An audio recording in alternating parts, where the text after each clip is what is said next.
este, de todas tengo unos recuerdos muy, muy lindos, así que bueno, de reencontrarnos.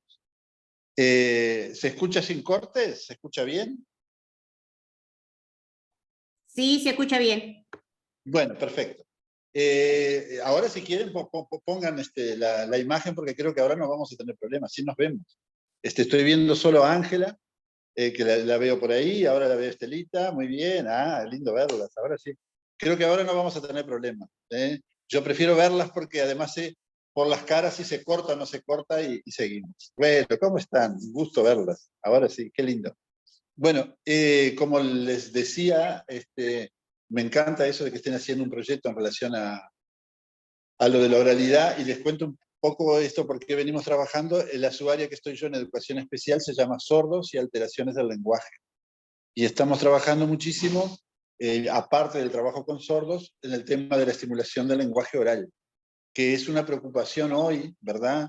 En todas las escuelas, por lo que vemos en relación a las dificultades que los niños de diferentes niveles, desde inicial, ponele que hasta los que están finalizando el ciclo escolar, presentan en relación a la lengua oral. Entonces, en relación a eso, bueno, hemos venido trabajando. Yo estoy desde el año pasado en esta subárea, pero ya cuando estaba ahí en Rivera trabajando en el CELER, también trabajamos bastante esta temática, porque la pensábamos también en relación a la lectura y a la escritura, ¿verdad? Que es un tema bien interesante pensar por qué estimular el lenguaje. Y hoy cuando ustedes presentaban el trabajo que estaban haciendo, decían que la oralidad está presente. El tema es pensar qué quiere decir eso, porque ¿qué quiere decir que la oralidad está presente? La oralidad en realidad, como todos los campos de análisis, es muy compleja, ¿verdad? Tiene una cantidad de dimensiones y aspectos que tienen que ver con las tres grandes dimensiones que tiene el lenguaje en general, que son el uso, la forma y el contenido, ¿verdad? Es una taxonomía, una clasificación de Bloom bastante antigua, que habla de que cuando nosotros trabajamos con lenguaje siempre tenemos la forma, el contenido y el uso del lenguaje, y que eso a su vez da lugar a diferentes dimensiones y aspectos.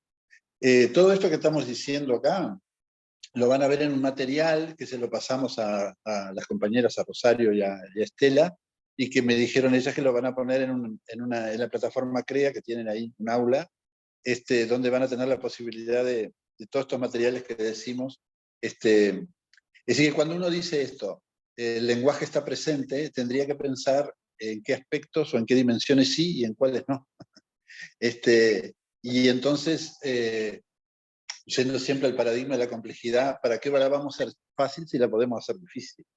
Y ahí uno tendría, ¿verdad? Uno tendría que decir, sí, de repente, en el lenguaje oral lo que siempre más llama la atención es el tema de lo fonético y lo fonológico, ¿verdad? Es decir, de lo que tiene que ver con la forma, con lo que tiene que ver si el niño pronuncia bien, pronuncia mal, y ahí es que nos preocupamos y decimos, hay cantidad de gurises, sobre todo en el primer ciclo, que tienen dificultad en lenguaje oral. Pero el problema queda en eso, no. Porque si uno entra en la otra dimensión, por ejemplo, en la dimensión léxico y la léxico-semántica, ve el tema de la reducción de vocabulario que tienen los niños, de la pobreza de vocabulario, de los campos semánticos no bien definidos, de la falta de categorización, bueno, que ahora hablaremos un poco de esos aspectos. También si piensa en lo morfológico, que tiene que ver con la estructura de la palabra y que tiene que ver con el uso, y es en el caso de sustantivos, todo lo que tiene que ver con el género, número, ¿verdad? La derivación, el uso de prefijos, de sufijos, bueno, todo eso que tiene que ver con la formación de familia de palabras y todo eso, que eso también aporta muchísimo a lo lexical, ¿verdad? A la formación de palabras. También ahí hay dificultades. Y hay dificultades con lo sintáctico, ¿no? Que tiene que ver con la formación de frases. A veces uno dice, le preguntás algo y te contesta con 3 palabras, ¿no? Acá tendríamos que pensar cuánto hemos hecho nosotros desde el trabajo en la lengua oral en relación a la expansión de esas estructuras sintácticas. Es decir, si yo tengo una frase y el piquitín me dice, vivo cerca. ¿Sí, cerca de qué? Cerca de la policlínica. Muy bien. vive cerca de la policlínica, ¿y qué más? Bueno, y ahí tenemos cantidad de posibilidades de expandir esa oración, ¿verdad? Incluso poder, a partir de esto, elaborar un texto breve, ¿sí? Eh, Pensar cantidad de cosas que tienen que ver con esto de lo sintáctico y de lo morfológico.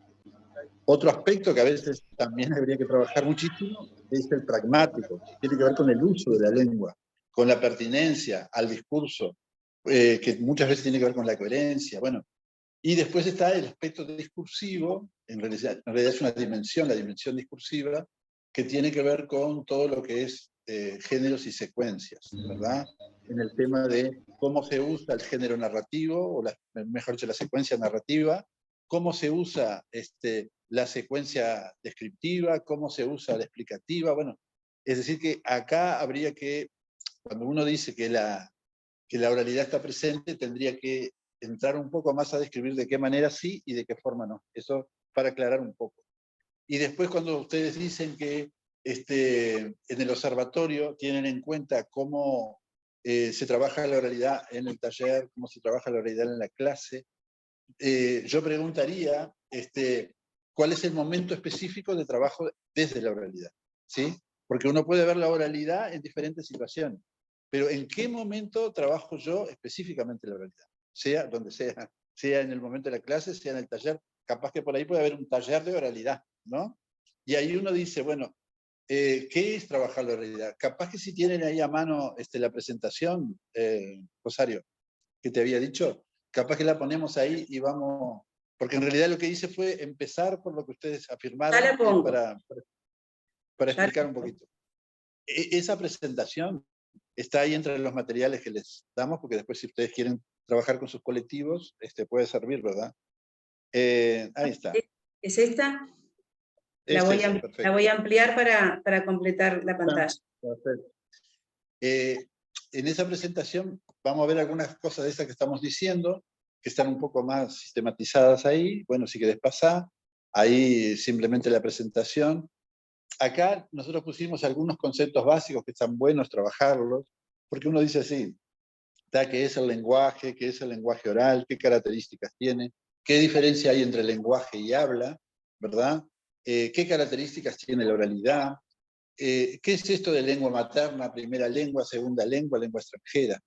De esto todo, pensar que nosotros pensamos que la lengua materna de nuestros niños es el español estándar, pero sabemos nosotros, y más en frontera, ¿verdad?, que muchas veces esa no es su lengua materna, y que su primera lengua de uso fuera del contexto escolar no es el español estándar. Muchas veces es el PDU o portuñol o DPU, como se pueda, según la clasificación que se use, portugués del Uruguay, bueno, como quieran llamarlo, como una variante del portugués más que del español, ¿no? Según los estudios de los lingüistas, es una variación, por sus características sintácticas y morfológicas, más se aproxima al portugués que al español.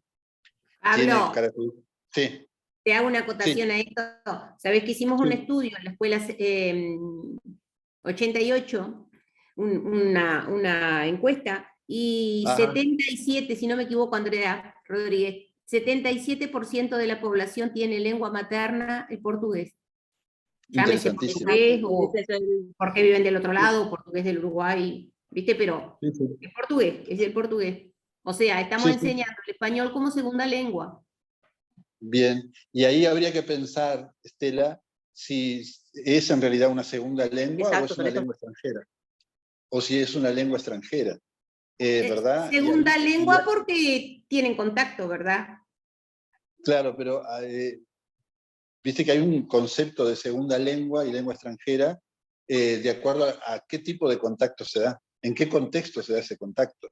Porque Bueno, a veces, y esto tiene una implicancia metodológica, es decir, no es ajá. simplemente un capricho de decir si es lengua extranjera o segunda lengua. Claro, no, capaz que el concepto que yo tengo no es el que están manejando ahora, Pablo. Yo tenía, por ejemplo, el inglés, que no tenemos contacto con gente nativa que habla inglés a diario, sería lengua extranjera. El portugués, como tenemos contacto a diario con personas de habla del idioma portugués sería una segunda lengua. Es el concepto que tengo, capaz que ahora se revisó y Claro, no es pero vos así. pensás que el contacto que se da con el español, por ejemplo, vos pensás que el contacto que se da con el español es muy corto en En la cuanto al escuela. tiempo de uso en la escuela y dentro de determinadas situaciones.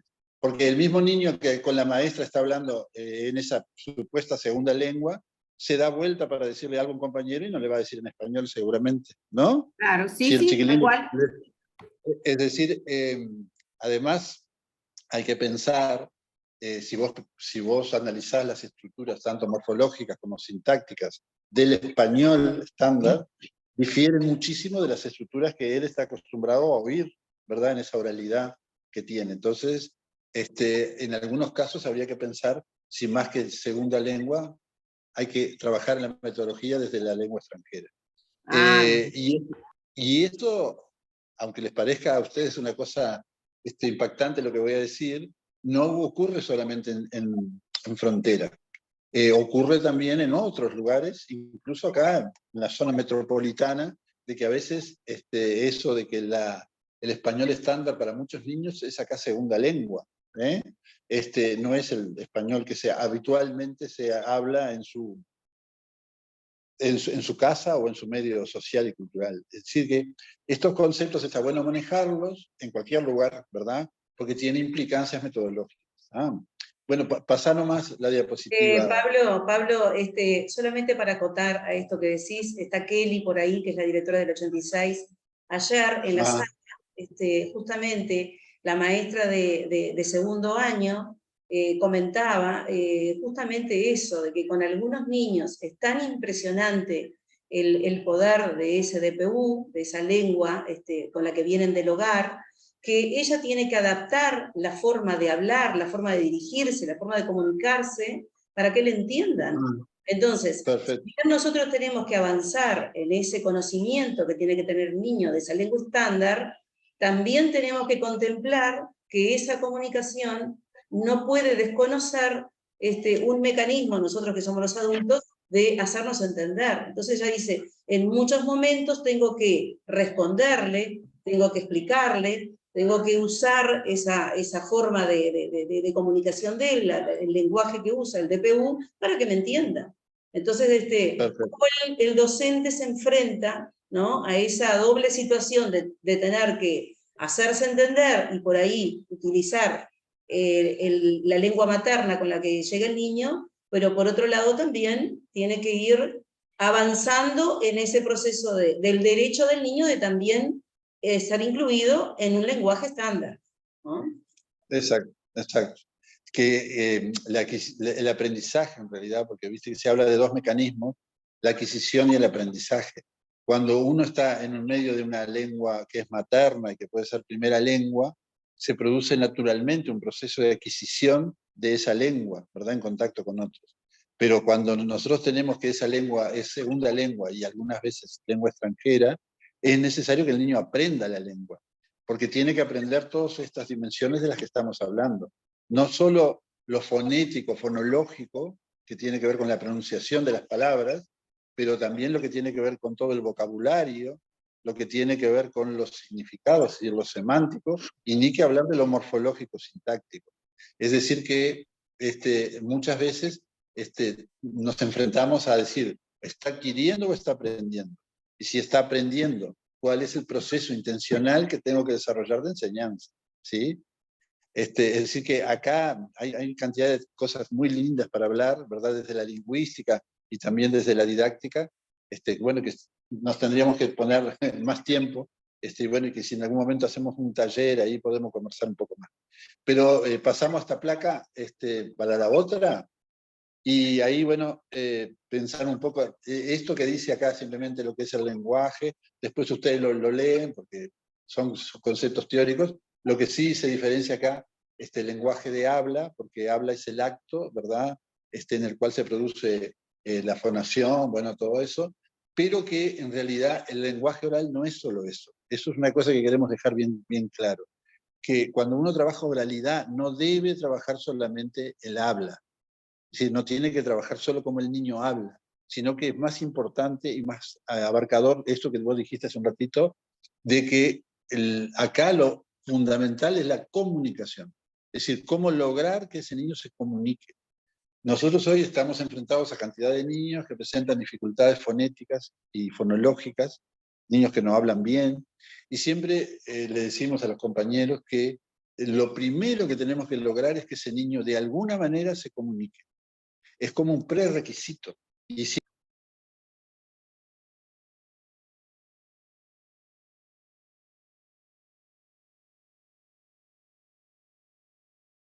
Se silenció tu audio, Pablo. Se silenció tu celular. Fíjate.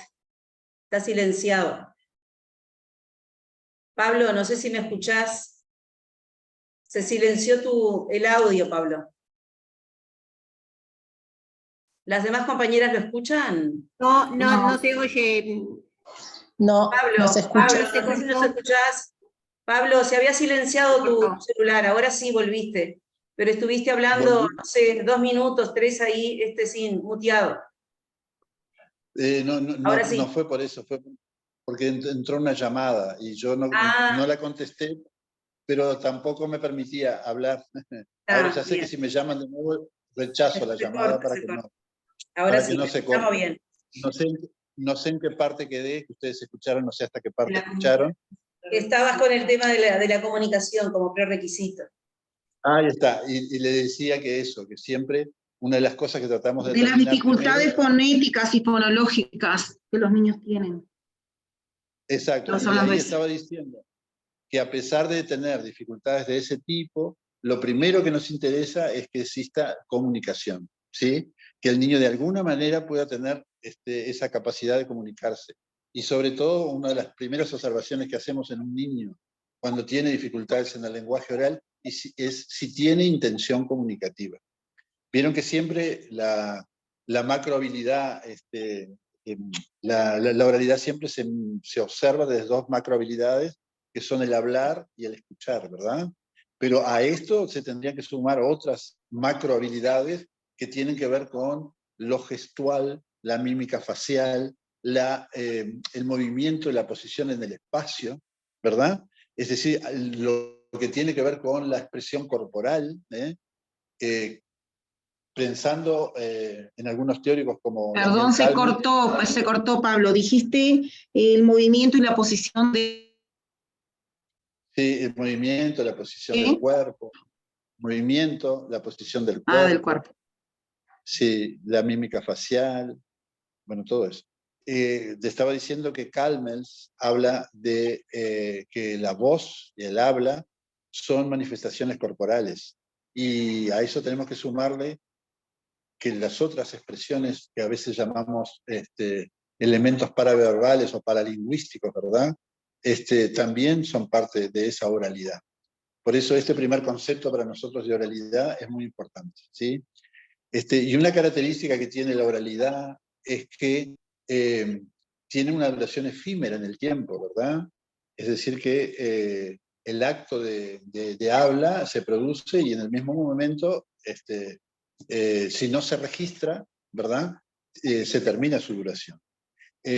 Por eso ha surgido el concepto de que existen formas de diferir esa textualidad oral, lo que se llama textualidad diferida, a través de grabaciones, ya sea de audio, visograbaciones a través de video, e incluso transcripciones escritas, ya sea a través del lenguaje escrito o a través del uso de mapas mentales con imágenes.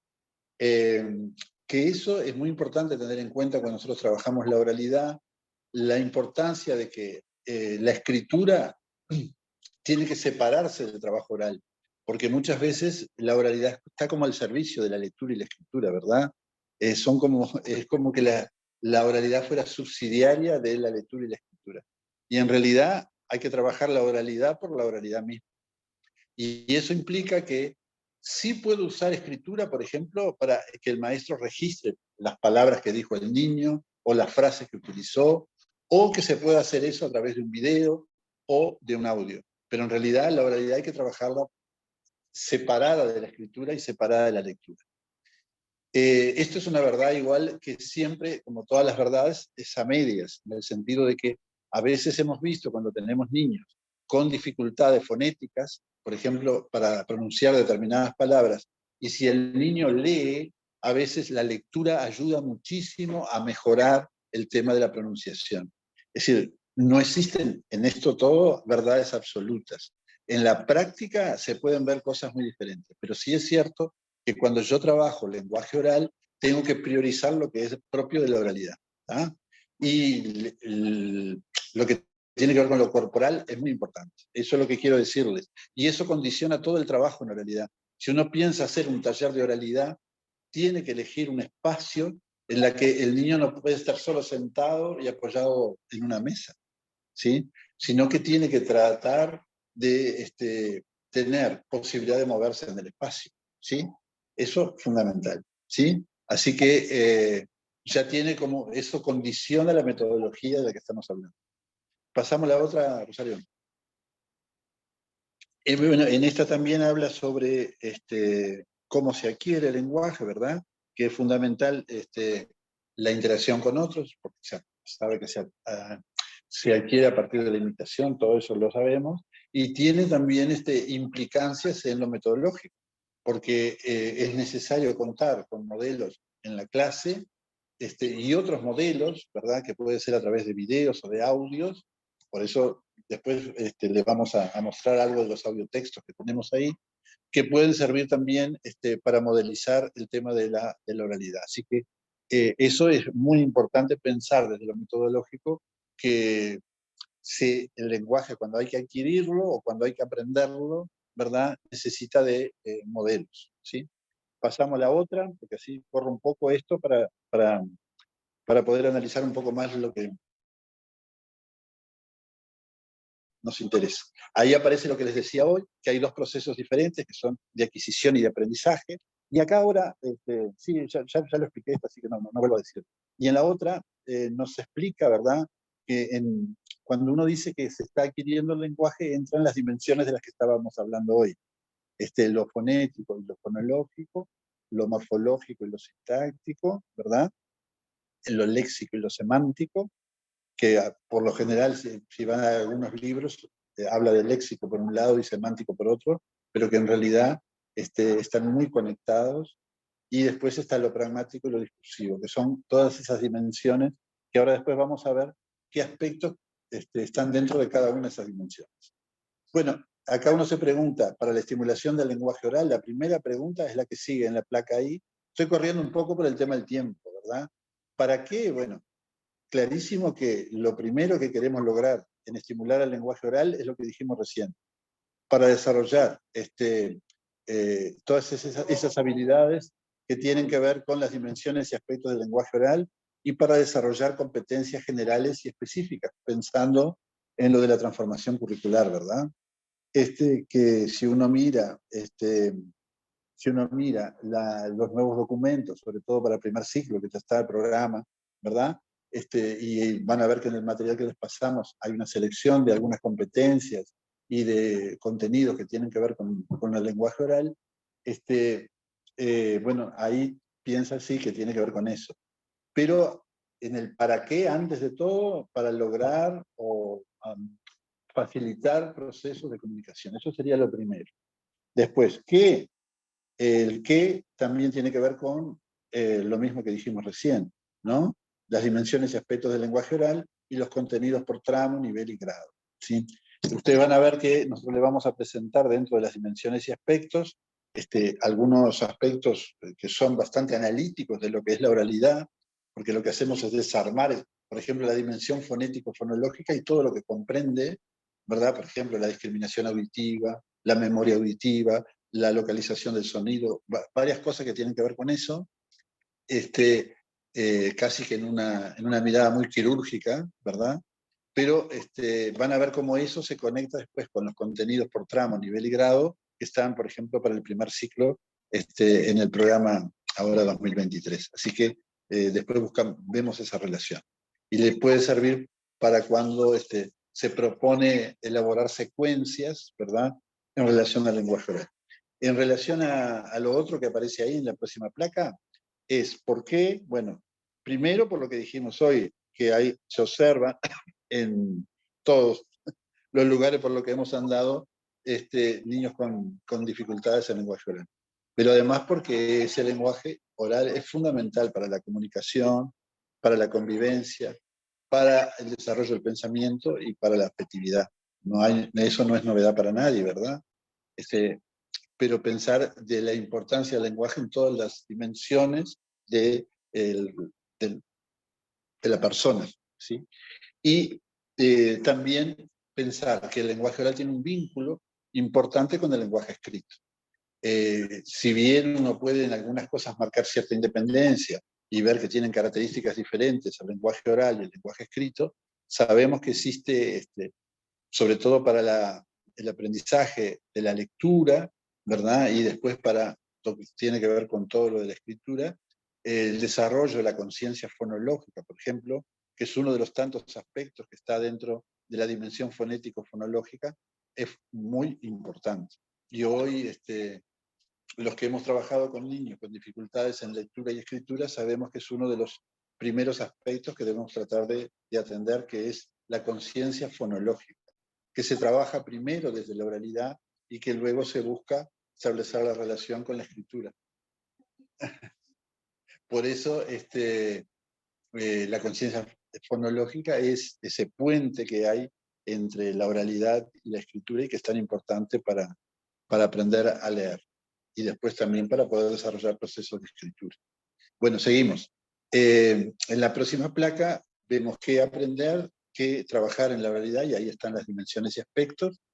Incluimos acá también los contenidos que están en el programa nuevo y los contenidos que están en el programa 2008 para el segundo ciclo, ¿verdad? Así que no lo vamos a repetir esto. Y ahí es donde abrimos un poco, sino en la siguiente, sí, es donde abrimos un poco cada una de las dimensiones. Y ahí, bueno, planteamos que antes de trabajar todo lo que tiene que ver con las dimensiones que mencionamos, hay que pensar en los prerequisitos, que tienen que ver con la comunicación no verbal y todos los elementos paralingüísticos. Y ahí aparece la intención comunicativa, la expresión corporal global, la expresión facial, la expresión gestual y la mirada, ¿verdad? Que son todos aspectos a tener en cuenta. Y antes que eso, mencionaría yo, que no está en el cuadro, los llamados prerequisitos funcionales del lenguaje, que tienen que ver con la atención, la memoria, ¿verdad? Y lo que nosotros llamamos funciones ejecutivas, que es la capacidad de desarrollar cada una de las acciones que hacemos en la vida cotidiana. Cuando uno dice que el niño se viste, por ejemplo, realiza una función ejecutiva. Y en esa función ejecutiva necesita de la memoria de trabajo, ¿verdad? Porque tiene que saber qué es lo que hace primero, cómo se pone, yo qué sé, si es un saco con botones o si es una campera que tiene cierre, cómo lo hace, cómo prende el cierre. Bueno, ahí hay una función ejecutiva, como hay muchas funciones ejecutivas que nosotros realizamos cuando estamos trabajando en la clase, desde el armado de un puzzle, desde la construcción de una torre con cubos. Bueno, esas son todas funciones ejecutivas y esos son como prerequisitos para el lenguaje. Por eso muchas veces cuando se va a evaluar también el lenguaje en niños que tienen dificultades específicas del lenguaje, se tienen en cuenta el desarrollo de estas funciones, tanto la atención como la memoria, como lo que tiene que ver con la discriminación visual y auditiva. Es decir, el lenguaje, y el lenguaje oral en particular, es una función compleja y tiene una cantidad de bases, ¿verdad?, que son antecedentes para esa función. Por eso hablamos de los prerequisitos. Después, en la dimensión fonético-fonológica entra todo lo que tiene que ver con la discriminación auditiva, memoria auditiva, la conciencia fonológica, que tiene a su vez diferentes niveles, léxica, que es la conciencia de palabras. Por ejemplo, ustedes van a ver que nosotros proponemos trabajar en el lenguaje espontáneo, en el lenguaje por repetición, trabajar el tema de las canciones, los poemas, y cuando yo digo un verso de una canción, por ejemplo, está la conciencia léxica, que es la conciencia de cuántas palabras componen ese verso, ¿sí? Si digo, por ejemplo, en la canción, arroz con leche, bueno, tengo cuántas palabras, son 3 palabras. ¿Y cuál es la primera palabra? Arroz. ¿Cuál es la última? ¿Cuál es la palabra del medio? ¿Cuál es la palabra más larga? ¿Cuál es la palabra más corta? hay palabras de igual duración, de diferente duración, y no lo estoy trabajando desde la lectura, lo estoy trabajando desde la audición, porque la conciencia fonológica se trabaja desde la audición. Ustedes van a ver que hay otro cuadro en los materiales que les pasamos ahí, que están estas mismas dimensiones, estos mismos aspectos, y las posibles actividades que se pueden hacer para cada uno de estos aspectos. Tanto como cómo trabajar la discriminación auditiva, cómo trabajar la conciencia fonológica, incluso hay un material que se llama Desarrollo de la conciencia fonológica, con actividades tanto para la conciencia léxica como para la conciencia silábica, que es cuántas sílabas forman una palabra, cuál es la primera sílaba, cuál es la última, si hay sílabas que se repiten, bueno, cantidad de cosas, y la conciencia fonética, que es la cantidad de fonemas que forman una palabra, y cuál es el primero, cuál es el último, si se repite alguno. Bueno, todo eso hace parte de la conciencia fonémica dentro de la conciencia fonológica. Y está la rima, que también es un aspecto de la conciencia fonológica, que tiene que ver con esa sonoridad parecida, ¿verdad?, de las palabras, sobre todo en la terminación. Después, acá cuando nosotros hablamos de la dimensión fonético-fonológica, es muy importante hablar de dos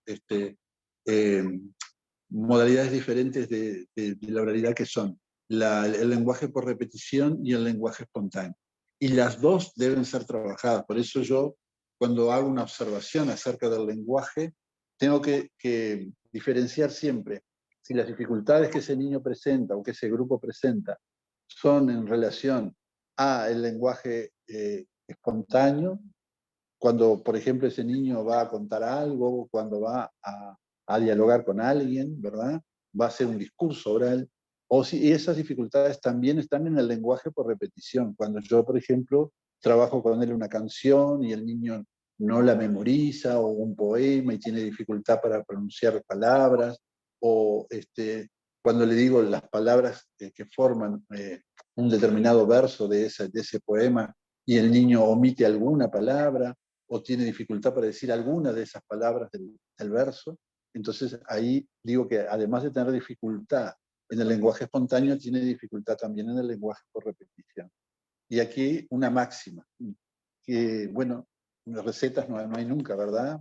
En lo didáctico, pero sí puede haber algunas máximas a tener en cuenta. Una fundamental es el tema de pensar que todo lo que nosotros logremos en el lenguaje por repetición puede servir como base para el lenguaje espontáneo. Es decir, que eso de tener repertorios, ¿verdad?, a partir del lenguaje por repetición es importantísimo. Si uno piensa esto, ¿qué implicancias tiene esto para organizar un trabajo en lenguaje oral? Bueno, tiene muchas implicancias. En particular que cuando yo pienso en el tiempo que voy a dedicar en un taller, por ejemplo, de oralidad, tengo que tener momentos para trabajar desde el lenguaje espontáneo, por ejemplo, en la apertura, en el cierre, ¿no? Cuando los niños se presentan, cuando cuentan qué le pasó, un relato de alguna actividad especial que hizo, o cuando hacemos el cierre, comentamos las actividades que hicimos, y también pensar que en el medio de eso, en un taller puede haber una parte con el trabajo de lenguaje por repetición, a través de las canciones, a través de los poemas, las rimas, los trabalenguas, ¿verdad? Es decir, que siempre pensar cuando armamos actividades para trabajar específicamente lenguaje oral, de tener presente tanto lo espontáneo como el lenguaje por repetición. Después, en la dimensión léxico-semántica, todo lo que tiene que ver con el vocabulario, ¿verdad? El tema del desarrollo de campos semánticos y las categorías que están dentro de esos campos semánticos. Por ejemplo, cuando uno piensa en un campo semántico, vamos a decir, por ejemplo, hacemos una salida y fuimos a la plaza, ¿no? En la plaza, la salida a la plaza puede conformar un campo semántico específico, ¿no?, que a su vez dentro de él tiene categorías. Por ejemplo, dentro de ese campo semántico plaza puede estar la categoría personas, que encontramos en la plaza, ¿verdad? Puede estar dentro de las personas también puede hablar de los vendedores que encontramos en la plaza.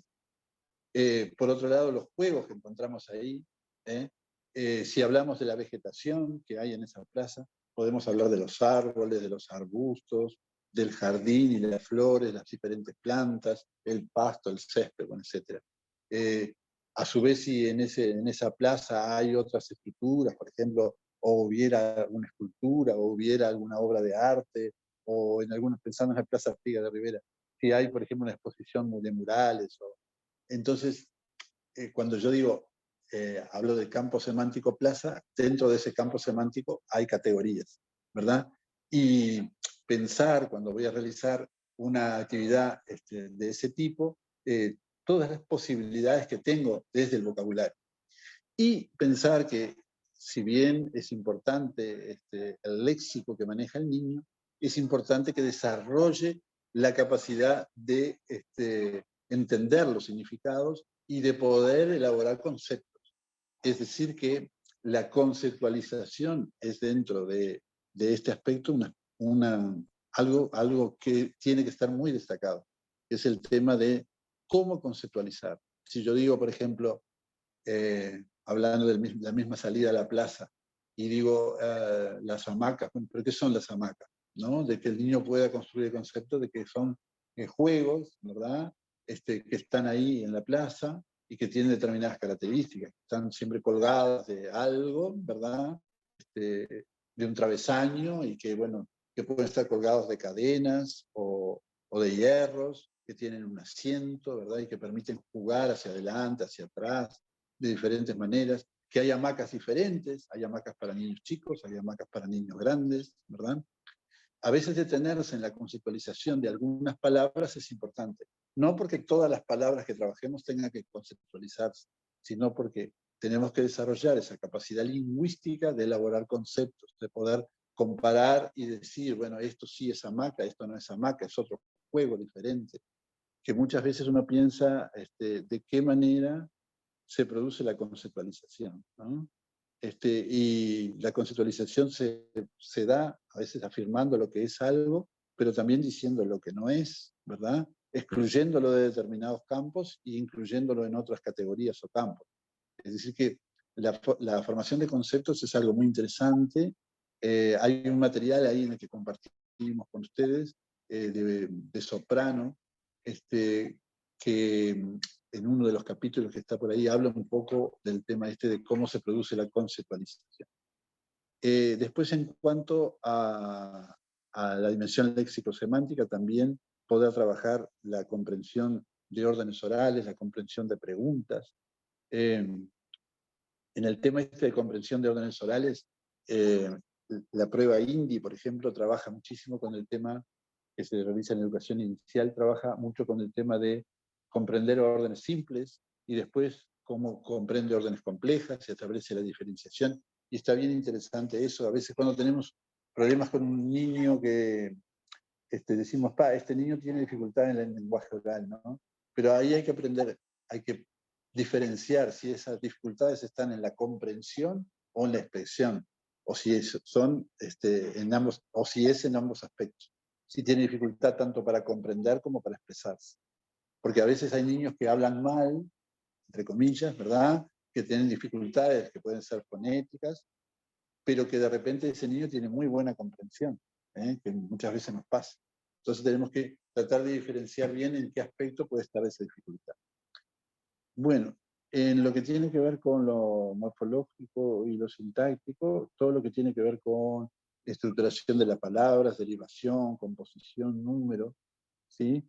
Que acá hay una riqueza muy grande de cosas que se pueden hacer, que en ese otro material que les decimos, está ahí un poco en esta dimensión y en estos aspectos, qué es lo que se puede trabajar, qué actividades proponer para trabajar lo morfológico, es particularmente cómo a partir de una palabra formar nuevas palabras, y en lo sintáctico también la estructuración de los enunciados, antes de la estructuración de las frases, cómo realizar la expansión de una frase, cómo realizar la expansión de un enunciado, ¿verdad? Es decir, que todo esto de la dimensión morfológico-sintáctica después tiene que ver con la producción de discursos orales. Nosotros, con el tema de esto de la textualidad diferida y de la grabación, ¿verdad?, de los audios y de los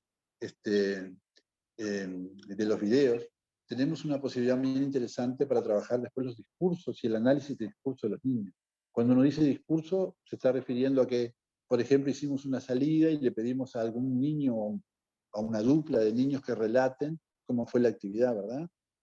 Y si los niños están de acuerdo, podemos después grabar eso y poder analizar ese discurso desde diferentes aspectos. Incluso pensando en lo que decíamos hoy de la oralidad, de que no solo está la producción desde el habla, sino todo lo relacionado al aspecto corporal, al uso de la mímica, de la gestualidad, de lo facial, ¿verdad? Bueno, pasamos a la otra placa que completa un poco este análisis.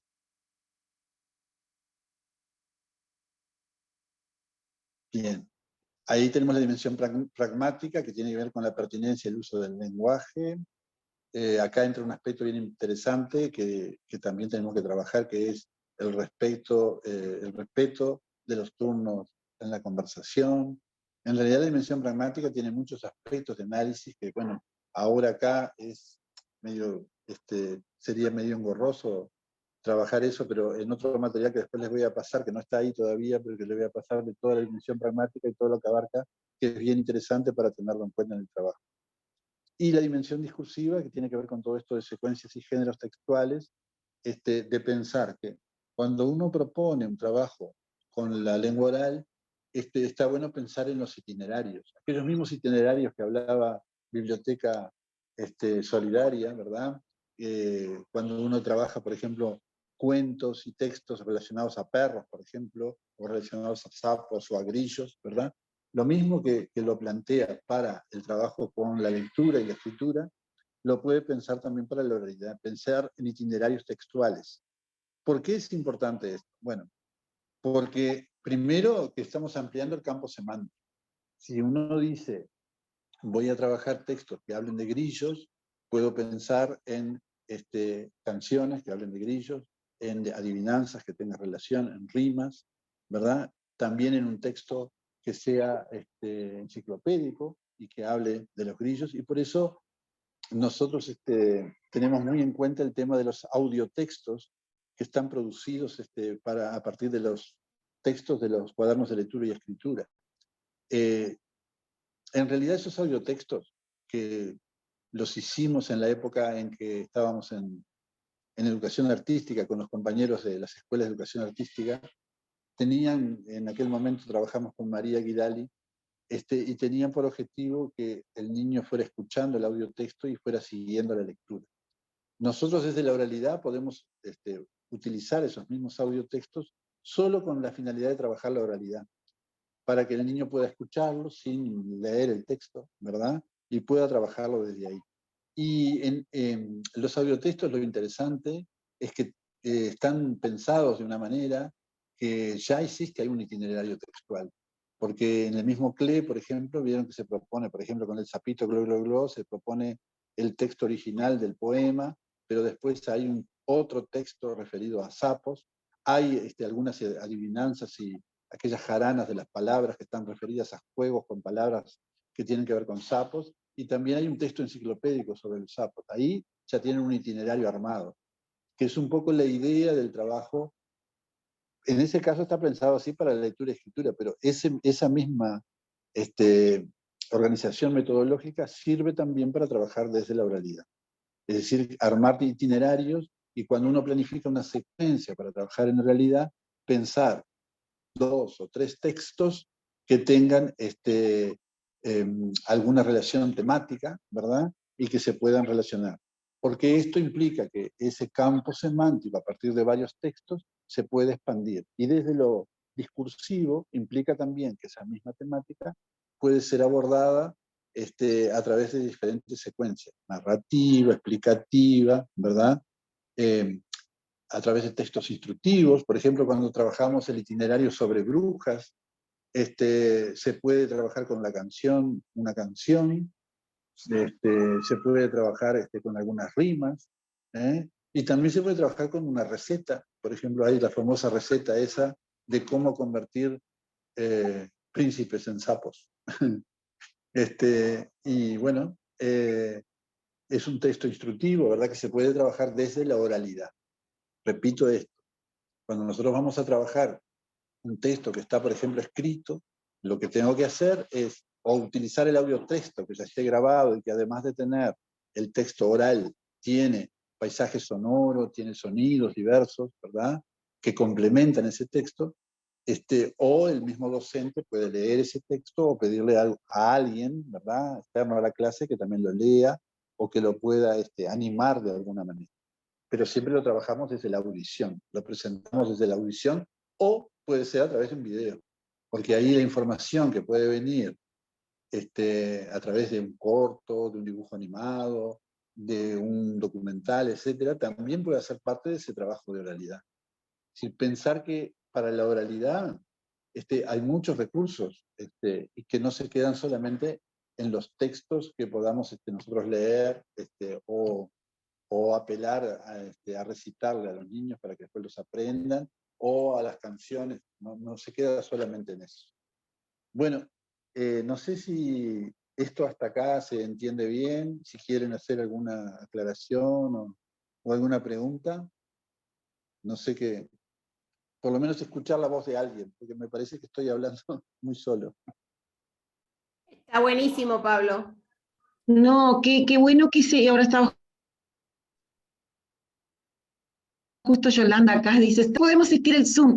Le digo, era interesante de ver que todos tuviéramos la misma día de coordinación y que se pudiera hacer esto, digo, porque es no muy potente, Pablo. Gracias, Pablo, por tus aportes. Y que bueno, que en algún momento se pueda hacer que llegue a los maestros, porque tal cual el director no va a transmitir con esa, ¿no? Con esa asertividad y el conocimiento que tú tenés, Pablo, a los maestros. Estaría bueno que se hiciera. Tal vez lo van a transmitir mejor porque ustedes en su escuela conocen la realidad y pueden incluso de esto que estamos diciendo dar ejemplos que son de los que ustedes han visto en la clase, así que capaz que lo pueden transmitir mejor todavía. A eso apostamos, ¿sí? Bueno.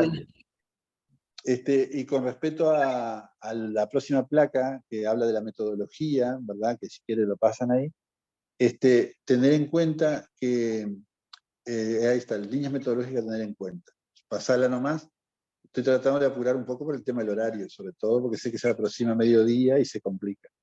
Lo primero es que el juego como estrategia metodológica es fundamental, es decir, que todo lo que nosotros propongamos desde un taller de trabajo en la lengua oral tiene que siempre partir de alguna actividad de juego, ya sea jugar con una canción, jugar con un poema, con una adivinanza. Ahí en esos materiales que les proponemos van a ver que hay muchas posibilidades de hacer juegos en ronda, juegos en grupos, en duplas, es decir, diferentes formas de poder aproximarse al juego como estrategia metodológica. El segundo aspecto que tendremos que tener en cuenta en esto de las estrategias metodológicas es el énfasis en el desarrollo de la corporalidad y la espacialidad. Hoy dijimos que el lenguaje oral es cuerpo, ¿verdad? Y que hay una máxima que también la hemos repetido mucho, que es que la palabra tiene que pasar por el cuerpo. Eso es como algo que no puede quedar afuera de un trabajo de oralidad. Es decir, si yo tengo un texto cualquiera, y eso en cualquier nivel, porque a veces pensamos que, sí, eso es para los niños chicos. No, es para todos los niños, ¿verdad? Porque todos los niños necesitan expandir sus posibilidades de comunicación. A mí me llama mucho la atención cuando miro un informativo de Brasil, por ejemplo, la capacidad de comunicación que tienen los niños de cualquier lugar de Brasil para decir cosas. Y que cuando entrevistan a un niño uruguayo, no sé, es una característica un poco de la lengua también, pero es cultural, a veces, primero, desde el discurso oral, la brevedad del discurso oral, y segundo, la capacidad de comunicación muy restringida en los otros aspectos paraverbales, en la expresión del cuerpo. A veces, no se puede generalizar, pero sí comparar que a veces hay diferencias en esos aspectos. Y bueno, nosotros tenemos que tratar de expandir un poco eso y pensar que cuando hagamos una actividad con un texto, ese texto pase por el cuerpo.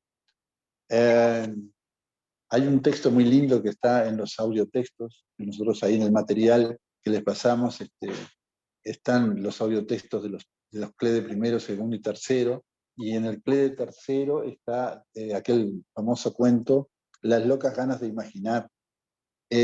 Para trabajarlo en un taller, ese texto es fantástico. Es un niño que encuentra una vara, ¿verdad? Y esa vara para él se va transformando en diferentes objetos. Y él establece un diálogo con sus hermanos y con el perro y el gato de su casa, y les va preguntando qué son, y él le muestra la vara primero, y ellos dicen que es una vara, y él dice que no, que es una caña de pescar. Y ahí, para trabajar eso de cómo ese objeto se transforma en caña de pescar y cómo él se transforma en un pescador, para trabajarlo con todos los niños que asuman todos los personajes y las transformaciones del objeto, está buenísimo. Después esa misma vara se transforma en una lanza para luchar contra los monstruos, y los mismos niños pueden ser los que llevan la lanza y al mismo tiempo los monstruos. Bueno, todo el tema de trabajar las actitudes corporales, los sonidos que pueden producir a partir de eso, los monstruos. Hay cantidad de cosas que son interesantísimas con un texto muy simple, muy sencillo, que ya está grabado, es decir, que utilizar ese audiotexto para poder trabajar ahí desde la corporalidad es fantástico. Nosotros hoy trabajamos con sordos, tenemos un tema con la espacialidad que es muy propio de la lengua de señas, porque la lengua de señas es una lengua visoespacial que requiere, además de la configuración de la mano y todo lo que tiene que ver con lo facial, la orientación y movimiento. Sí, estoy en una video. Entra también todo lo que es el movimiento en el espacio. Para darles una idea, los tiempos verbales, por ejemplo, en la lengua de señas se marcan con movimientos hacia adelante o hacia atrás del cuerpo. Y a veces uno piensa que cómo eso también tendría que estar presente en la oralidad de las personas oyentes, ¿verdad? Para poder a veces referenciar en un contexto a quién se está refiriendo, bueno, que muchas veces se utiliza los señalamientos que son propios del lenguaje oral, ¿verdad? Que no se pueden dar en el lenguaje escrito, pero sí, si yo estoy hablando, digo, de aquel, de de más allá, más acá, bueno. Y eso también es algo que hay que tener en cuenta, ¿no? Es decir, cuando trabajo la corporeidad, no la trabajo disociada de la espacialidad. En realidad, uno habla de la construcción de la corporeidad en ese binomio cuerpo-espacio, ¿verdad? Y bueno, la oralidad y eso tiene una implicancia metodológica de que si yo voy a trabajar oralidad, no puedo trabajar siempre sentado y frente a un escritorio, ¿verdad? Frente a una mesa. Después, las propuestas de oralidad están buenas que sean en contexto de textualidad e intertextualidad. Por eso siempre hablamos de partir de textos. Repito, textos que son presentados desde la oralidad, no poniéndole al niño para que lea el texto. Yo cuando trabajo en el taller de oralidad, trabajo mostrándole el texto a través de un audiotexto, o a través de un video, o a través de algo que yo pueda leer, pero que el niño escuche, que el niño no tenga que leer ni que escribir. Después hablamos desde lo metodológico, la vinculación entre el lenguaje por repetición y el lenguaje espontáneo, que eso ya lo explicamos, ¿verdad? Cómo el tener un repertorio de palabras, de frases, de estructuras sintácticas, desde haber trabajado con una canción, con un poema, con una adivinanza, con un texto de ese tipo, después el contexto, una receta, como dijimos, después sirve para estructurar el lenguaje espontáneo. La importancia de desarrollar procesos de modelización, eso que decíamos, cuando tenemos niños incluso que tienen dificultades para emitir algún fonema, está bueno de poder repetir alguna vez, tampoco reiterar, no, pero alguna vez para que el niño le escuche bien, porque ahí tenemos que la posibilidad de ver si esa dificultad que el niño tiene es una dificultad específica o inespecífica, y si es una dificultad que tal vez con un poco de atención y de correcta discriminación auditiva le va a permitir corregirse.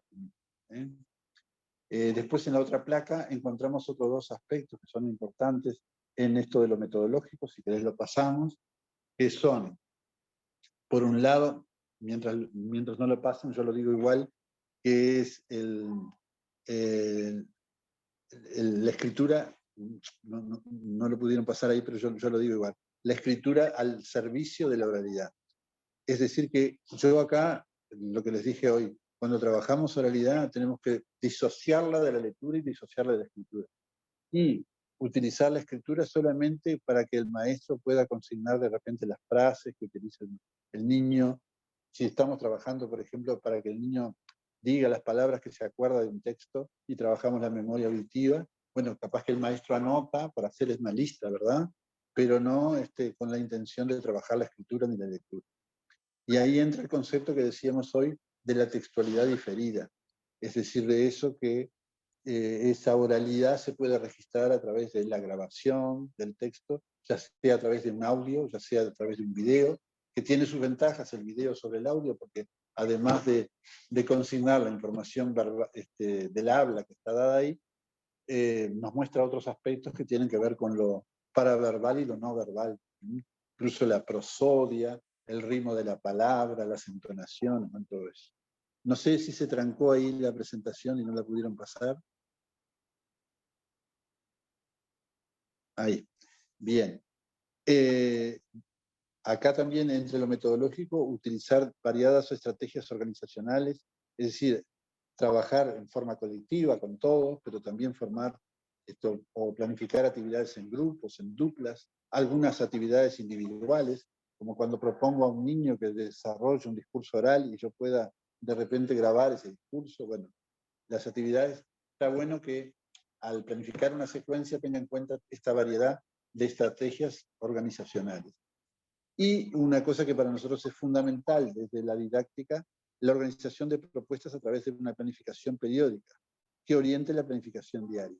Es decir, que acá es fundamental poder hacer una planificación, ya sea a través de un proyecto, una unidad, una secuencia, ¿verdad?, dentro de cada uno de esos organizadores didácticos, que para nosotros es fundamental. Cuando uno dice una planificación periódica,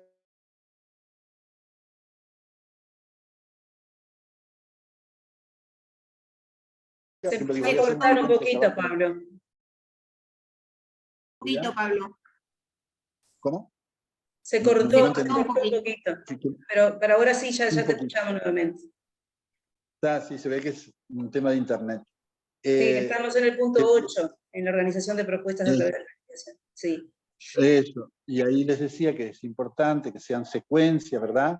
Donde se tenga en cuenta la intertextualidad, de por ejemplo elegir, yo voy a trabajar con un itinerario que tiene que ver, por ejemplo, con grillos, ahí nosotros le pasamos un ejemplo, entonces digo, bueno, parto de tal canción, a su vez trabajo tales adivinanzas, trabalenguas que tienen que ver con eso, trabajo también un poema que tenga relación con eso, o un cuento, ¿verdad?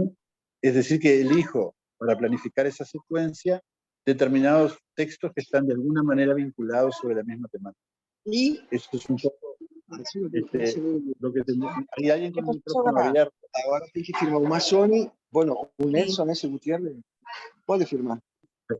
Pero hay alguien con el micrófono abierto ahí.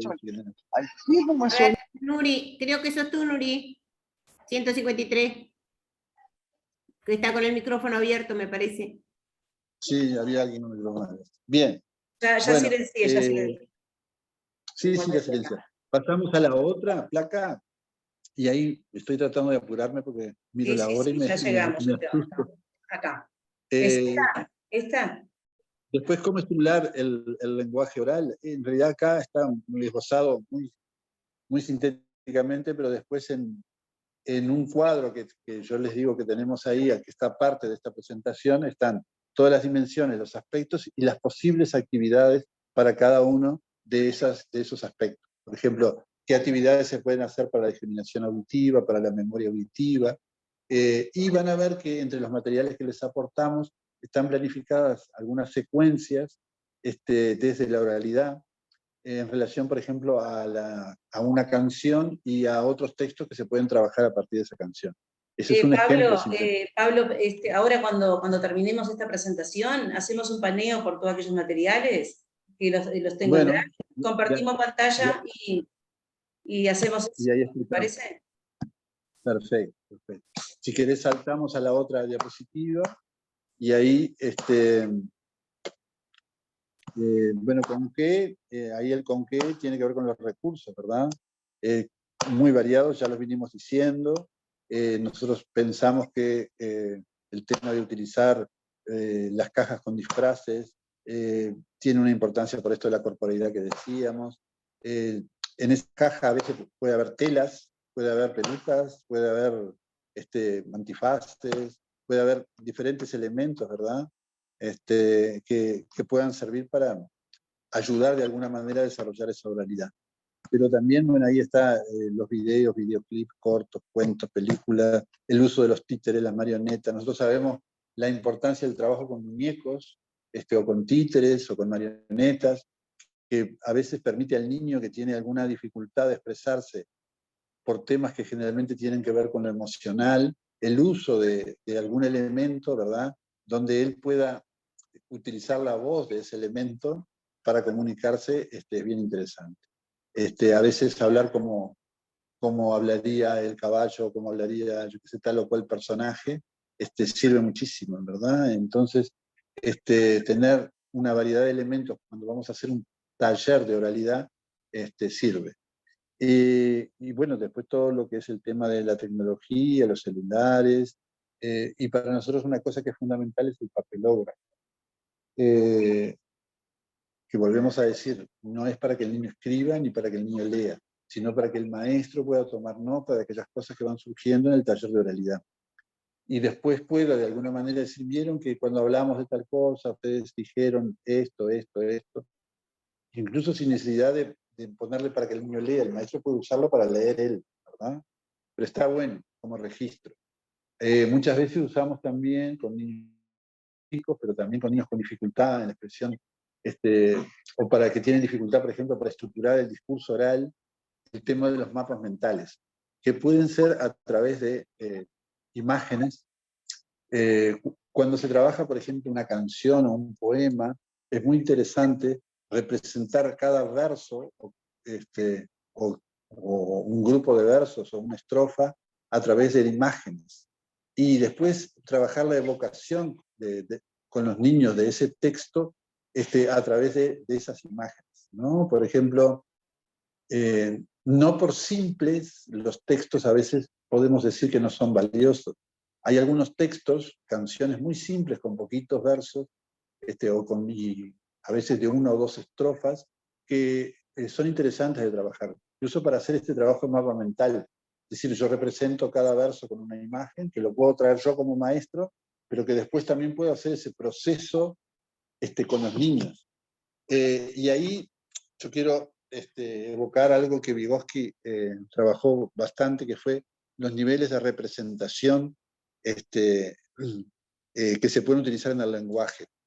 Decía Vygotsky en esto de la simbolización, del desarrollo de la función simbólica, que la primera forma de representación que tiene el niño es la gestual. Es decir, que cuando él quiere representar algo, ¿verdad?, de su realidad o de su entorno, usa gestos, ¿verdad?, cuando todavía no tiene la palabra.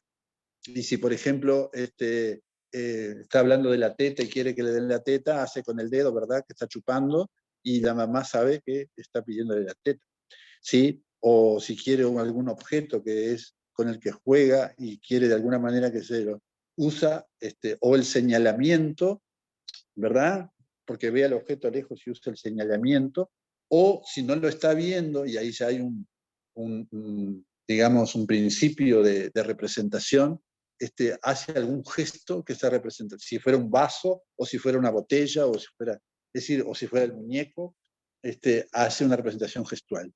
El segundo nivel de representación tiene que ver con la palabra, que es fundamental, cuando el niño adquiere el habla, ¿verdad? No solamente sirve para comunicar, sino para representar, es decir, que tiene una función muy importante en el desarrollo de la función simbólica cuando el niño adquiere la palabra. Luego está el tema de la representación gráfica, el dibujo. Cuando un niño es capaz de, a través de dibujos, que pueden ser comprensibles o no, pero que para él tienen un significado, está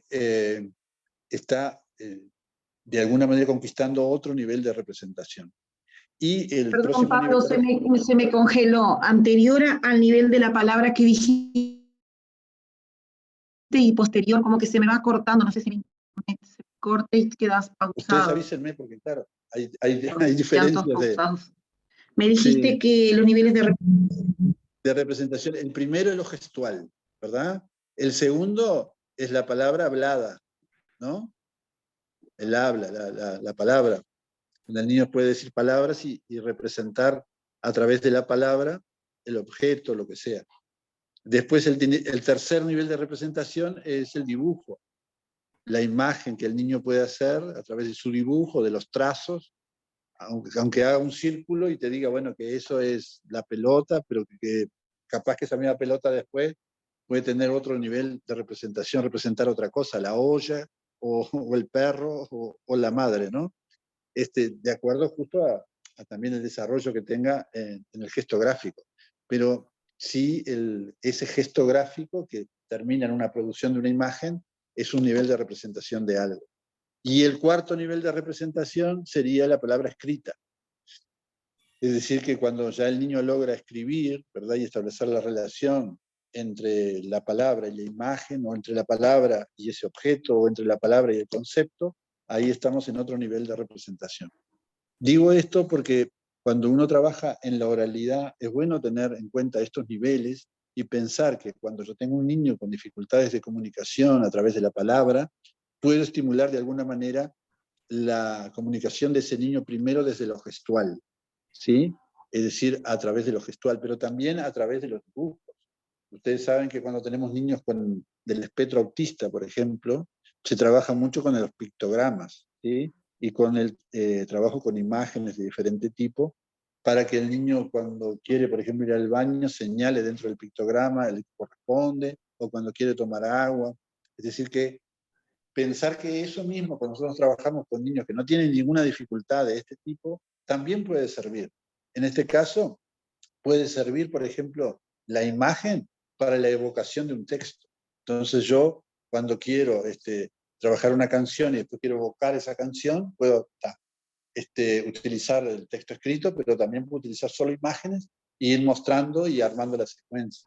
Hay un juego muy lindo que se hace, que también pone en juego otras cosas de los que son prerequisitos del lenguaje, que es el armado de secuencias temporales, y que es cuando yo le doy, por ejemplo, todas las imágenes de una canción y le pido al niño que las arme, ¿verdad? Y ahí estoy armando la secuencia de la canción y estoy trabajando otros aspectos que también tienen que ver con el lenguaje oral. Bueno, esto cuando hablamos de recursos, ya para ir cortando por acá, la próxima placa ahí creo que habla, a ver, pasala. Bueno, pensar dónde y cuándo, y era un poco lo que les decía al principio, de pensar que yo estoy trabajando la oralidad siempre, ¿verdad? Pero también tengo que tener momentos específicos para trabajar la oralidad. Si no, siempre estamos con el tema de que la oralidad es como subsidiaria de otras cosas. Cuando trabajo ciencias, bueno, uso el trabajo en oralidad. Cuando trabajo en educación artística, también hacemos que los niños hablen, pero específicamente cuando estamos trabajando la oralidad como tal. Bueno, entre los materiales que capaz que mostrás un poco ahí, entonces, Rosario, ahora los materiales que les pasé, que después lo van a poner en el aula CREA, van a ver que hay un escaneo de algunos libros, y hay en particular un escaneo de Ayudando a futuros lectores de Ariel Cuadro, que es un libro que trabaja la conciencia fonológica.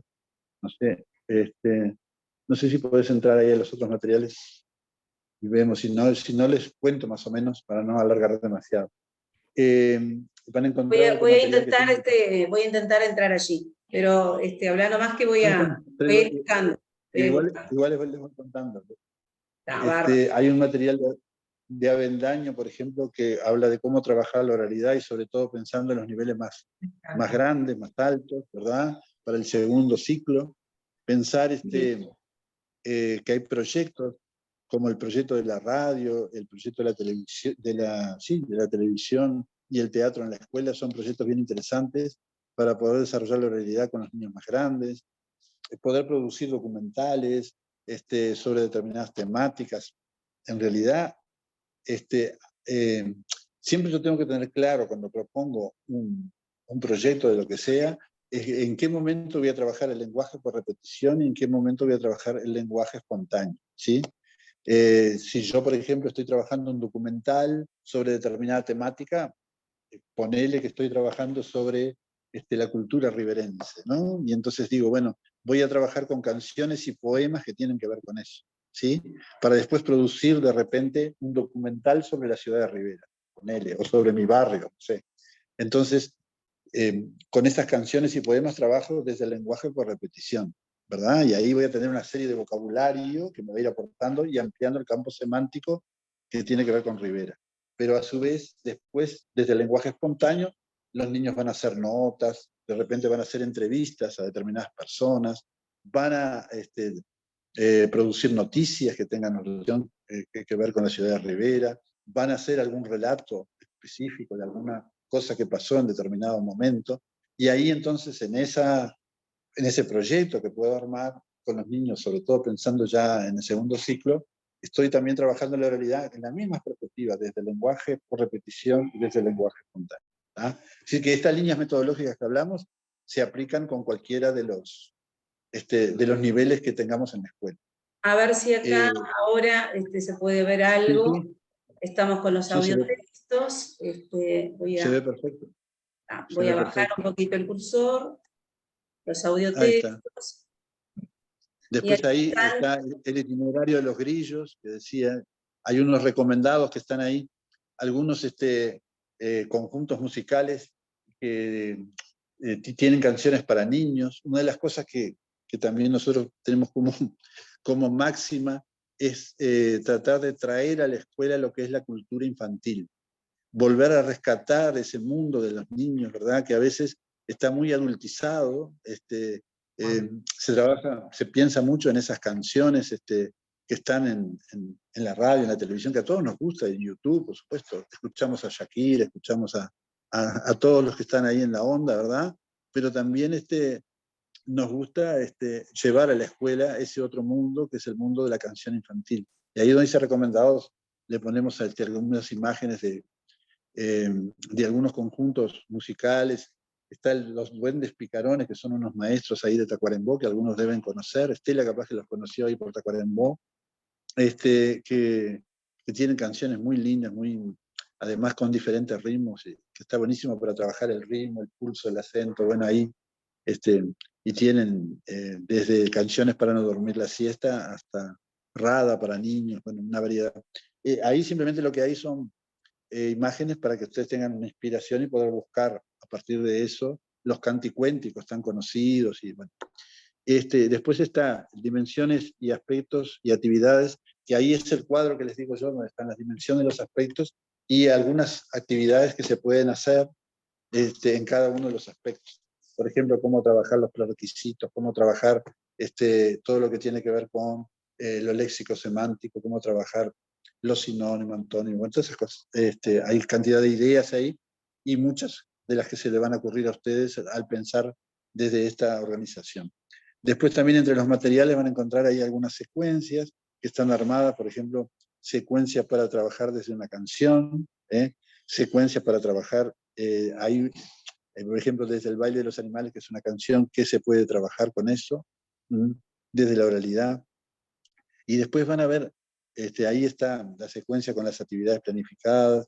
En una parte de esa secuencia incluso aparece un trabajo específico para el desarrollo de la conciencia fonológica, que además hay otro material que se llama así Desarrollo de la Conciencia Fonológica. Ese libro que aparece ahí con la tapa Bordeaux es el Ayudando a Futuros Lectores, que es de Ariel Cuadro y tiene que ver con esto del desarrollo de la conciencia fonológica. Está escaneado una parte del libro, por supuesto, no todo el libro, para que compren el libro. Ese libro está en algunas escuelas también, creo, no sé si en inspección, está, es muy conocido. Creo que tenemos en inspección, si no me equivoco lo tenemos allí. Igual sí, es un libro sí. de hace tiempo. También hay algún capítulo ahí de Avendaño, que también seguro está en inspección, que tiene también unas estrategias bien interesantes. Ese que aparece ahí es para trabajar la conciencia fonológica, dar algunas ideas de cómo trabajarlo de la conciencia fonológica, tanto lo léxico como lo que tiene que ver con la conciencia silábica y la fonémica. Bueno, y después ustedes van a hacer Ana María Soprano, que hoy la mencionaste. También. Exacto. Ahí de Ana María Soprano hay dos materiales, uno que tiene que ver con cómo evaluar la oralidad en la escuela, que da algunas ideas de hacerlo desde la observación, bueno, y qué aspectos observar, que está interesante. Y después en una parte tiene eso que les decía hoy de cómo elaborar conceptos. Ahí está lo de... Este acá es lo de muy Avendaño. conocido, este casi seguro que alguna de las compañeras lo tenga, porque, sí. ¿no? Fernando Escuelas Avendaño. hay, en muchas escuelas, acá en la mía hay, si alguien lo necesita. Me acuerdo que esto viene en una colección que se vendía, eran como 4 o 5 libros de este tipo, ¿no? Con agoto de De Avendaño. lengua. Sí. Exactamente. Bueno, y ahí están los materiales, y después, si van surgiendo más cosas, igual les voy pasando. Y Y acá eso que bárbaro, muestra... Pablo, cuando nos encontramos con este material que ayer, justamente en un momento de taller con los directores, cuando estaban justamente viendo por dónde iba todo este tema, se empezaron a manejar toda la parte de cruzar los documentos entre el programa, las competencias, inclusive las progresiones de aprendizaje también, para ir haciendo todo ese seguimiento en el desarrollo del trabajo. Y ahora cuando miraba que después había todo esto ya prontito, digo, bárbaro, porque queda para la oralidad ya una selección de todo lo que hace las competencias específicas y los contenidos por grado y por tramo. Perfecto. Y si ustedes miran esos contenidos, van a ver que muchas de las cosas que dijimos acá, en cada una de las dimensiones, tienen que ver con eso. Por ejemplo, si parás ahí un poquito, Sí. donde dice la ampliación del reservorio lingüístico, dice nanas, rimas, poemas, papá. Es decir, que esto tiene que ver con lo que hablábamos del lenguaje por repetición, ¿verdad? La reconstrucción de sucesos y la narración en contextos ficticios, eso tiene que ver más con el lenguaje espontáneo. Es decir, que en los mismos contenidos encontramos esto de las dimensiones de las que hablábamos, ¿sí? Y de lo metodológico que hablábamos específico. Y mirá ahí que dice, los recursos de la comunicación no verbal, gestos, movimientos, ¿vieron? Todo lo que hablábamos de trabajar con el cuerpo, bueno, todo eso está entre los contenidos. Entonces, pensar que esto que lo desglosamos un poco para hablar desde lo metodológico, ya está puesto en el programa como contenido, y lo van a ver que está puesto también como competencia. Ejercicio de Buenísimo, poder... Pablo, porque nos das como los lentes para leer el programa, ¿no? Nos estás dando un poco los lentes para leerlo y ahí pensar actividades.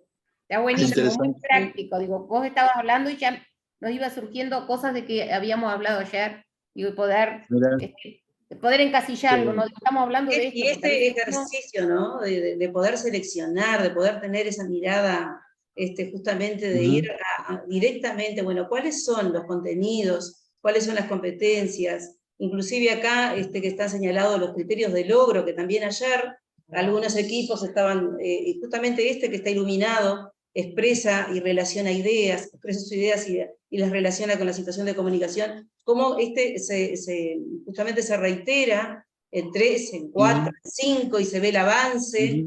Entonces, buenísimo. Perfecto. Que cuando nosotros analizábamos esto con otros compañeros también, aquí en los criterios del logro, como que se quedaron un poco cortos al enunciarlos, porque si uno piensa todo lo que implica la oralidad, no solo expresar las ideas oralmente de forma pertinente. Acá habría que pensar todo en esto otro que estamos hablando, de lo que implica la oralidad desde lo corporal, gestual, la comunicación, la posibilidad de utilizar otros recursos para expresarse. Pero viste que el propio programa, habla de que se pueden, que los maestros pueden agregarle, ¿no? Está bueno esa apertura. Claro, exactamente, exacto. Claro, cuando uno empieza a hacer este análisis, ¿no? A desmenuzar todo lo que tiene que ver con la realidad, se empieza a dar cuenta de todo lo que tendría que, ¿no? Trabajar, y todo lo que tendría que lograr con el niño, ¿sí? Desde la enseñanza y desde el aprendizaje. Bueno, y pienso que por ahí, no sé si quieren hacer alguna pregunta o algún comentario, y las dejo libre también. Si no tenés problema, Pablo, nosotros vamos a subir al aula este material, porque además estamos haciendo la grabación de esta instancia contigo, porque han surgido también intereses desde práctica, bueno, ahora con los compañeros de tiempo completo, pero también el Centro de Tecnología, Cristina también nos pidió para que nosotros si no tenés problema de que este también sea un material que a nivel departamental podamos tenerlo en nuestras plataformas. Pero cómo no. Acá estamos con Inicial, Pablo, con Alice de Tacuarembó, que bueno, que es de Tacuarembó, es nuestra, y con Waltercito por acá, así que estamos todos. Walterzinho. Hola, buen día. ¿Cómo está, Pablo? Qué bien. Interárea. Lindo verlo. Lindo verlo. Qué bueno, qué bueno. Me alegro mucho de verlo. Sí, y con Walter ya estuvimos haciendo algún trabajo ahí con los compañeros de práctica. Bueno, y estamos ahí siempre, cuando quieran, para encontrarnos. Incluso de alguna, como dijeron ustedes, alguna presencial que podamos hacer, alguna actividad. Sí, Con te algunos pasamos otros, después el cronograma y ahí tú nos decís qué día. Vamos a ver que sea lunes, como vos decís. Así te facilita. Y nos encantaría que estuvieras, sí, pero un tiempito más para que esto empiece a andar en las aulas, y ahí surgen dudas, o bueno, ahí bien, participa. buenísimo. Y vamos a compartir también el código, si te da, para ingresar al curso de los observatorios, porque como los compañeros van a estar colocando por allí evidencias, algunos van a hacer videos en forma de video, inclusive de grillas que van a ir surgiendo en este análisis. Estaría bueno que también pudiéramos contar con tu apreciación sobre todo este seguimiento. Bárbaro, buenísimo. Sí, sí. Vieron que agradezco muchísimo que me incluyan. Y después hay temas específicos que, sobre todo para el primer ciclo, se puede profundizar para una charla solo del tema, por ejemplo, de la conciencia fonológica, que tiene tanto que ver con el aprendizaje de la lectura y la escritura, que podemos hacer un trabajo específico sobre eso. Mañana justo vamos a hacer un trabajo acá en una escuela, más bien es un jardín, pero vamos a hacer un trabajo con padres, que a mí también me gusta mucho, porque vamos a pensar cómo los padres también pueden estimular el lenguaje oral de los niños, qué cosas pueden hacer en casa, cómo jugar con una canción, cómo jugar con cualquier cosa que cuenta el niño, cómo, yo sé, cuando va al súper, cuando va a la plaza, cuando sale a pasear, cuando sube al ómnibus, yo qué sé. Hay tantas cosas que se pueden pensar desde ahí, ¿verdad? Que los padres pueden estimular. A mí y lo último que digo, para no alargar mucho. Sabes que ahora que te escucho, Pablo, ahora que te escucho, digo, cómo esto tiene la relación también con el programa Maestros Comunitarios, ¿no? Con la línea de alfabetización en el hogar. Ahora que venías comentando esto, digo, cómo, no sé, creo que tengo a Ángela por ahí, que casi seguro que se recordó de algunas cuestiones de su trabajo también como comunitaria, pero ¿no? Pensando en esos lugares, como lo decía Estela hoy, de la Escuela 88, con esa investigación que hicieron, los registros que se mantienen también en 86, con esa, digamos, dificultad o pobreza de vocabulario que a veces llegan los niños a la escuela, pero a veces muy rica desde su DPU o desde su lengua materna, pero que en lo otro a veces está todo ese trabajo, ¿no? De poder favorecer. Y creo que con eso de los campos semánticos también, capaz que también ese trabajo con los padres puede favorecer todo esto, ¿no? La expansión de los campos semánticos. Me querían prender la luz acá. Sí, buenísimo eso que dicen. Sabés que hemos estado trabajando con Estela Ballarino, hicimos varias charlas con algunos departamentos con el programa Maestro Comunitario. No sé si las maestras comunitarias de ahí participaron, creo que algunas de Rivera participaron en la charla. La hicimos hace como un mes atrás. Hicimos como 3 o 4 charlas con diferentes departamentos, porque Estela quería, justamente, además como con Estela coincidimos en la formación, fuimos compañeros de formación, cuando hicimos el curso de sordos y de alteración del lenguaje, bueno, nos conocemos hace muchos años y estuvimos trabajando sobre esa temática, sobre eso que decía ahí ustedes, el trabajo en particular en la línea de alfabetización en hogares, y hablábamos eso, ¿no? De también cómo promover que los padres estimulen el lenguaje oral de los chiquilines. Así que viene genial. No, y iba a conectar con un libro de Gadino de hace muchos años, que hablaba de cómo ayudar a nuestros niños para que sean más inteligentes, decía el libro. Y en realidad habría que pensar eso, de que en esa inteligencia entra lo de la inteligencia verbal, ¿verdad? Y de todo lo que tiene que ver la comunicación. Y bueno, ¿cuánto pueden hacer los padres en relación a eso? Y cuando los padres no hacen eso, la escuela tiene esa función. Por eso hoy en día la escuela está llamada a trabajar mucho más el lenguaje oral que antes.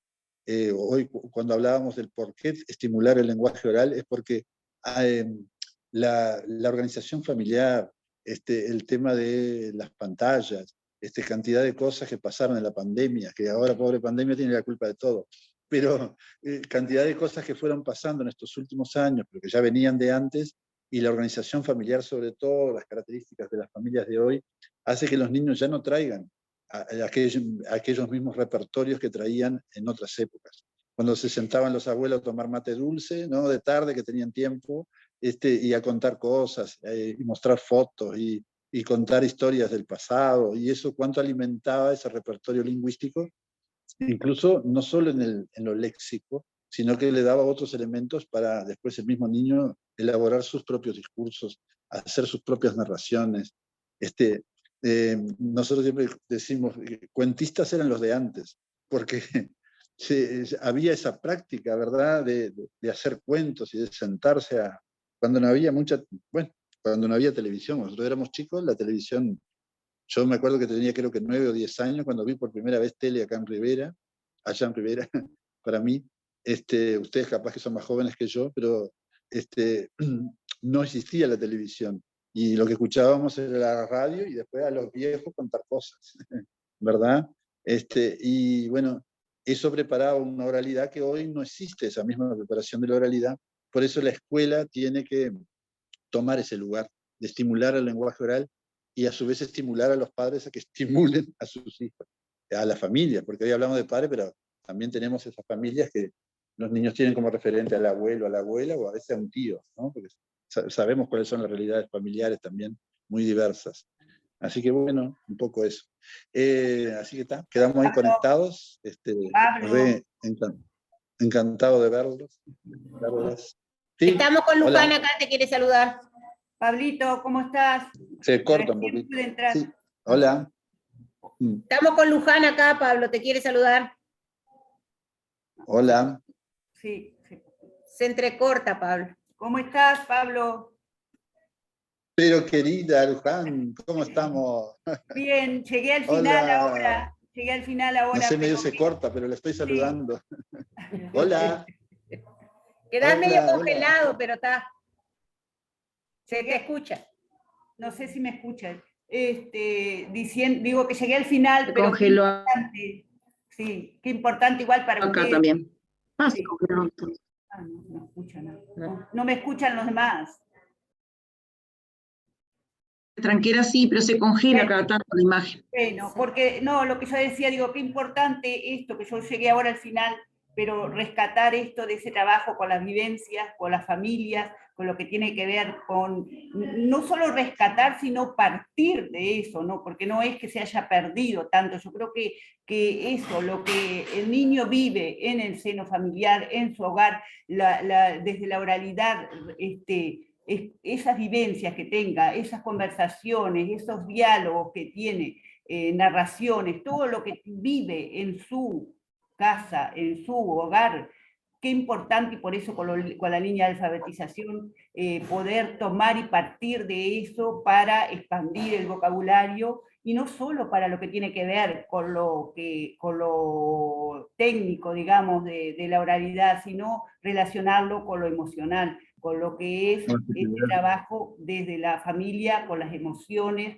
y ese rescate que se hace. Eso que decía recién, al final Pablo, digo que me pareció muy importante tomarlo desde ahí, desde lo vivencial, desde las emociones, desde lo que cada familia en su contexto, en su realidad, puede ofrecer. Y ese niño, eso le va a permitir al niño poder, sí, expandir su vocabulario, sí, pero sobre todo lo que tiene que ver con comunicarse con otras personas, ¿no? Y desde ahí poder ir elaborando sus emociones, su estructura, digamos, y lo que nosotros podemos ir aportándole a él para que se desarrolle como persona.